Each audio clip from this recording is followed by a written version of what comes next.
Alright guys, it's time for episode 5 of our Master the Art of DAZ Photo Blends. And in today's session, we're going to be talking about mixing in water. And what you see here is just right now a really quick, we just added a character and one of the new photos, which you can, by the way, see in my store.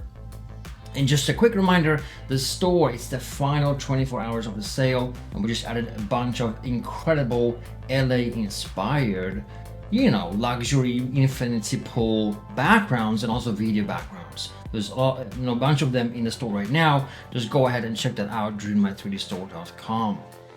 Now the thing is, I'm gonna be, talking about a few things that are important right inside DAZ Studio, and then also a few things we're gonna do inside Photoshop. All right. So first of all, right now I just added a quick, ground to my character that roughly matches the pool, and also added a quick outdoor lighting, which we outlined in episode 1. So no need to grab that again, right? Now, as we're gonna sink her into the water, a few things are important. One of them is manual ground, okay? If you have auto ground on and you sink your character below, like if I do that right now, if I just sink her 1 meter into the water, well, not much happens because we are having auto ground on, right? But if I choose to manual, suddenly she is cut off by the water line, okay? This is very important because unless you do that, well, it's kind of difficult to match your characters in the water. So that's number 1. Number 2, what we want to do is, let me just move her a little bit closer, all right? Number 2, what we want to do is, and this is also very important, is we have to have, and this is always important when you're adding, lighting to your characters. We have shades on her right now, right? These black sunglasses. And there is a particular thing I've added called draw here. It's called draw dome, okay?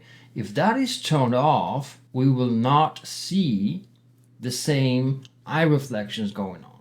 If I have it on, it will draw the entire dome around, including sunshine and all that, and that will reflect. Of course, it depends on the angle of the sunshade in this case, and so forth, right? But that's important to have on, despite the fact that we are not seeing the background. It's just behind our camera. All right. So we need to somehow have her being reflected in the water. So in the environment subtab of render settings at the very bottom, we have something called ground reflectivity. Okay, I'm gonna choose a color that resonates with the water and bring it up a little bit, something like that. And then I'm just gonna bring this up here called ground glossiness, and that adds now reflection. Now bear in mind, this reflection is not refracted, so it looks just like a, reflection, duh, right? And as we progress throughout these episodes, I'm going to be getting more and more advanced, so we're going to be covering things more with more effects and more possibilities right inside DAZ Studio. Today I'm going to show you a little bit trick in Photoshop how we can get this to look really, really cool. All right, but for now, this is just basic reflection is on, right? Now, another thing that you can add is, and this is very, very useful, and that is to add color and tint to your lighting. I haven't covered so much about that because I'm going to cover more about that when we talk about lighting, and I wanted to just cover reflections today because we have these new cool LA inspired release in our store, right? So I want to cover a little bit about that, right? Now, but you can always tint the lighting coming here. You can always tint it and add, a color so you can better match what's going on in your photos. Okay. Now, another thing that is crucial when putting things or objects or people in water is the kind of ground color. the Iray, environmental lighting has something called ground color. All right. If you're not having any images added here like HDR, if you're just using the environment map, you will have the ability to choose ground color.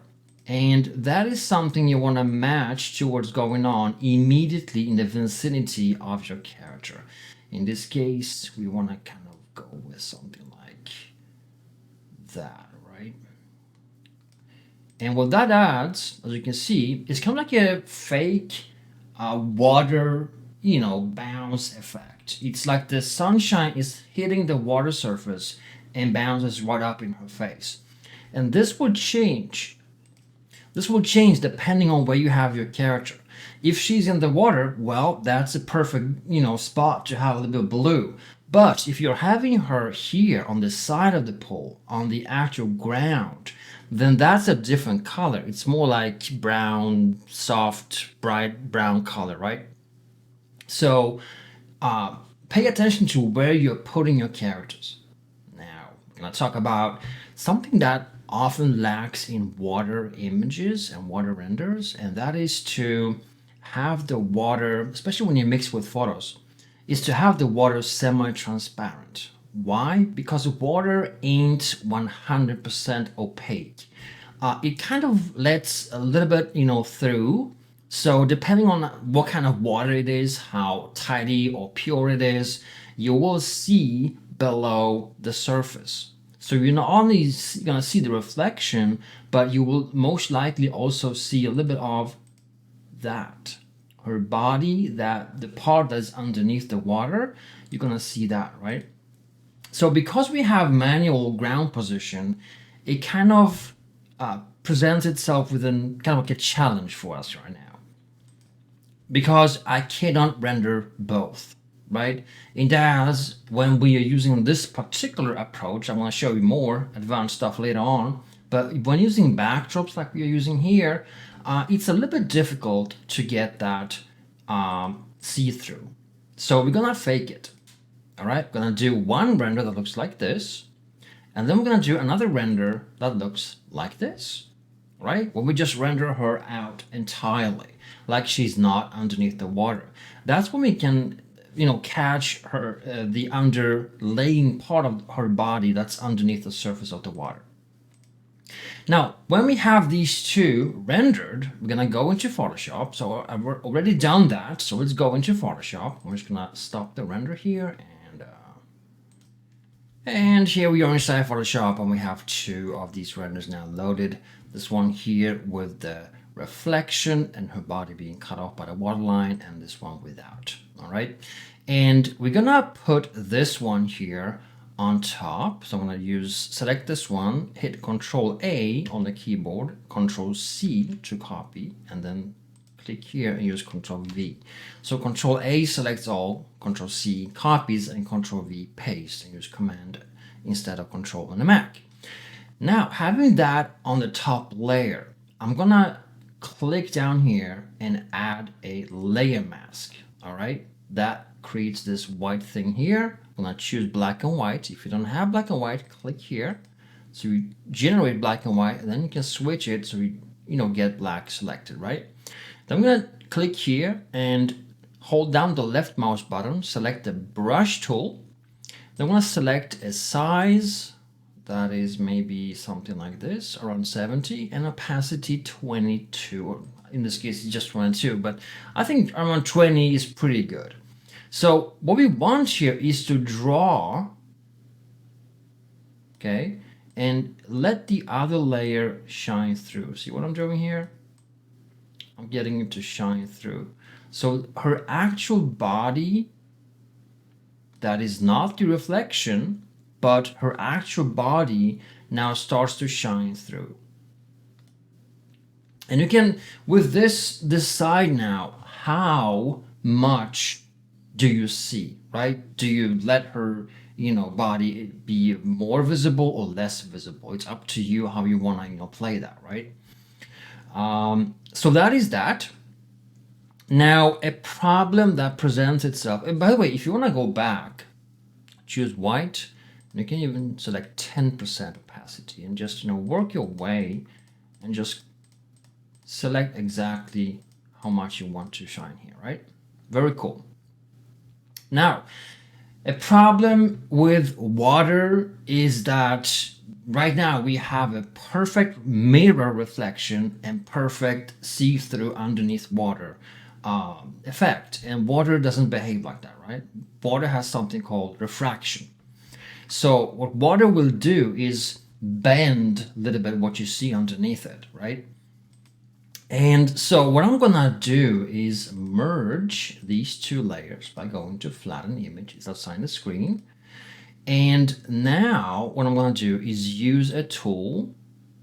Let me just see what that is here, called smudge, right? That's an old school tool. I recall using that like 20 years ago when I started with, using Photoshop. Smudge tool. And then you apply a certain strength, and whatever strength you want to use. Weaker strength means you can put a little more effort into it, right? And what we want to do now, we can actually zoom in this area. You can go all the way here, and play a little bit with this back and forth. So we create the illusion of the reflections not being perfect, right? We are adding a little bit of refraction to it, fake refraction, if you will, to moving those reflections around in the water. Pretty cool, right?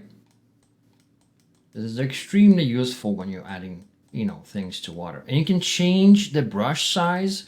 You can have a larger size and even weaker intensity when you are moving larger areas. All right. And then you can have a smaller brush size and more intensity when you're doing smaller adjustments. They can survive being pushed a little bit more harder, right? So what this does now, if I zoom out, it creates the illusion of actually being in water because we no longer have that perfect mirror reflection, right? We don't want that one. We have no items in the water.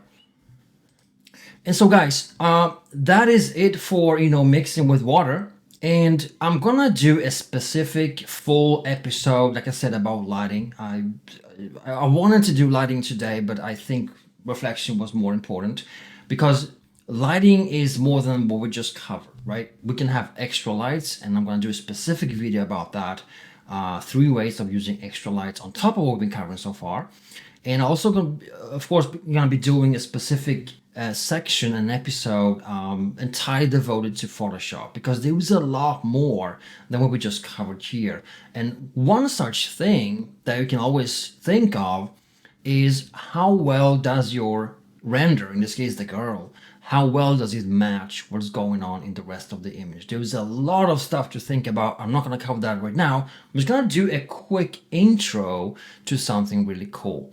And we're going to do something called object selection. Hold down left mouse button, click object selection, click on her. That selects her. Then you can hold down shift to further, add the sunglasses. Something like that, right? And when we now have that, we can use Ctrl+C to copy, Ctrl+V to paste. So we now have her on a separate layer on top. And now what we can do is just a quick reference, go to brightness and contrast, and play with the contrast and look at the rest of the image. Because sometimes it's difficult to get this contrast thing right inside DAZ Studio, right? It is possible. I'm going to be showing that as well. We haven't covered so much about that, but I prefer to do certain elements inside Photoshop. It's like an extension, right? You can also adjust brightness, of course, and so forth. So we actually match perfectly what's going on. All right. And you want to look at nearby items, how the contrast is looking, the black level of things and so forth. And another thing that's important is the color scale, right? Because we now have her in a separate layer. By the way, I'm going to do a whole section about layers as well, how we can render things separately and have incredible control.